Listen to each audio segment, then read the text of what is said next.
atau berita penting, semua orang berkumpul kan. Apa kata Nabi? Tinggalin berhala-berhala, jangan melakukan kemusyrikan, sembahlah Allah secara murni.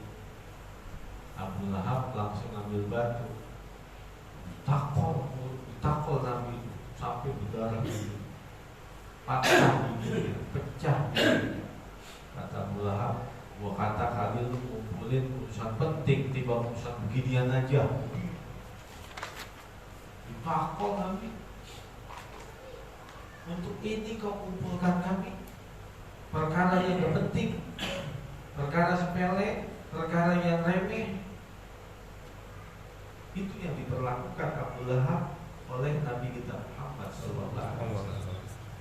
Dakwahnya Nabi selalu dihalangi dan dia mati dalam keadaan kafir.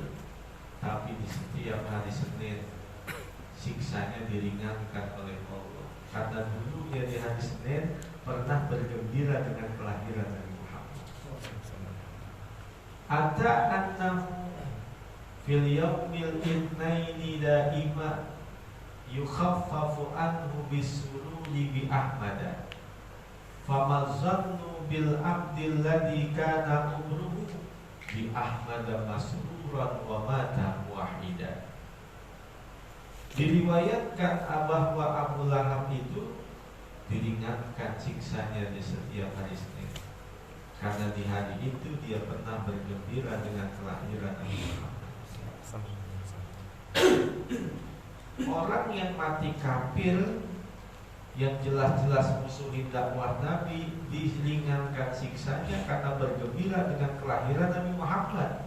Kira-kira bagaimana seorang muslim, seorang mukmin yang nyata-nyata sholat 5 waktunya, yang nyata-nyata ngajinya, yang tertanam di dalam hatinya rasa cinta kepada Nabi Muhammad. Kayak apa lagi?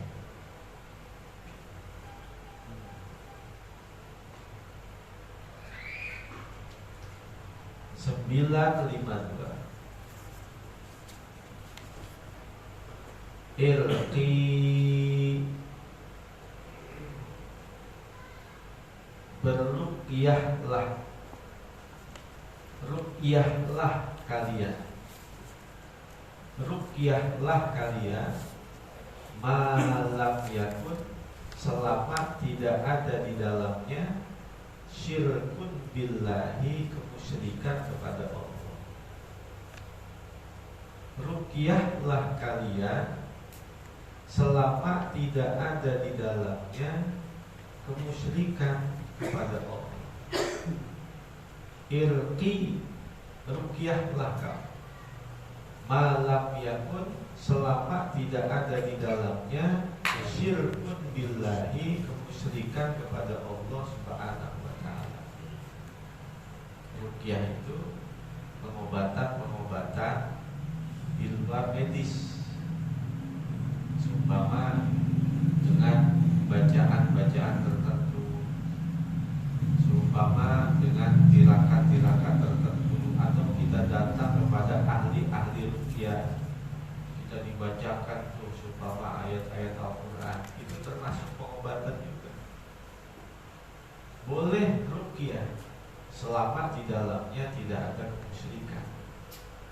Seumpama disyaratin yang datang berobat suruh motong ini, nanti darahnya ditaruh di mana, atau kepalanya nanti dikuburin di mana.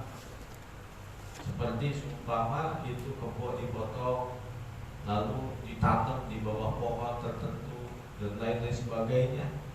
Nah, itu berarti ada mengandung kemusyrikan kepada Allah. Maka syirik itu, menyekutukan Allah itu terbagi dua macam. Ada syirkun jali, ada syirkun khafi. Kalau syirkun jali adalah syirik yang nyata. Orang itu nyata-nyata mendatangi seumpama tempat-tempat yang dianggap keramat, yang di dalamnya itu ada unsur-unsur menduakan Allah, meminta kepada selain Allah. Nah, itu disebut dengan syirkun jali, syirik yang nyata. Ke gunung tertentu, ke goa tertentu, dia melakukan semedi, tapak dan lain sebagainya untuk jalan pintas, mendapatkan kekayaan dengan meminta kepada selain Allah. Nanti ada tumbal-tumbal ini dan lain sebagainya. Itu kemusyrikan namanya. Yang kedua, syirkun khafi, syirik yang samar. Orang itu melakukan satu kebaikan, niatnya adalah untuk selain Allah, atau yang disebut dengan riya, ingin dipuji orang, ingin dilihat orang. Lalu dari syirkun jali dan syirkun khafi nanti terbagi lagi.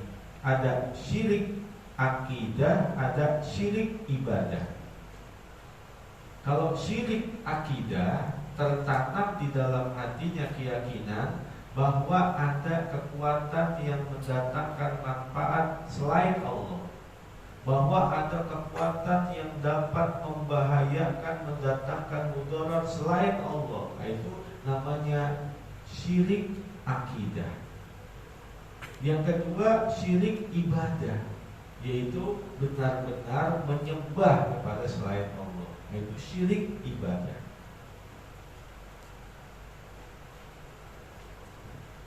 Sembilan, 5, 3. Irkabu tunggangilah hadihid dawab, hewan-hewan ini salimatan, dengan baik. Tunggangilah hewan-hewan ini dengan baik. Wattadi'uha, dan ikatlah ia salimatan, dengan baik. Tunggangilah hewan-hewan ini dengan baik, dan ikatlah ia dengan baik.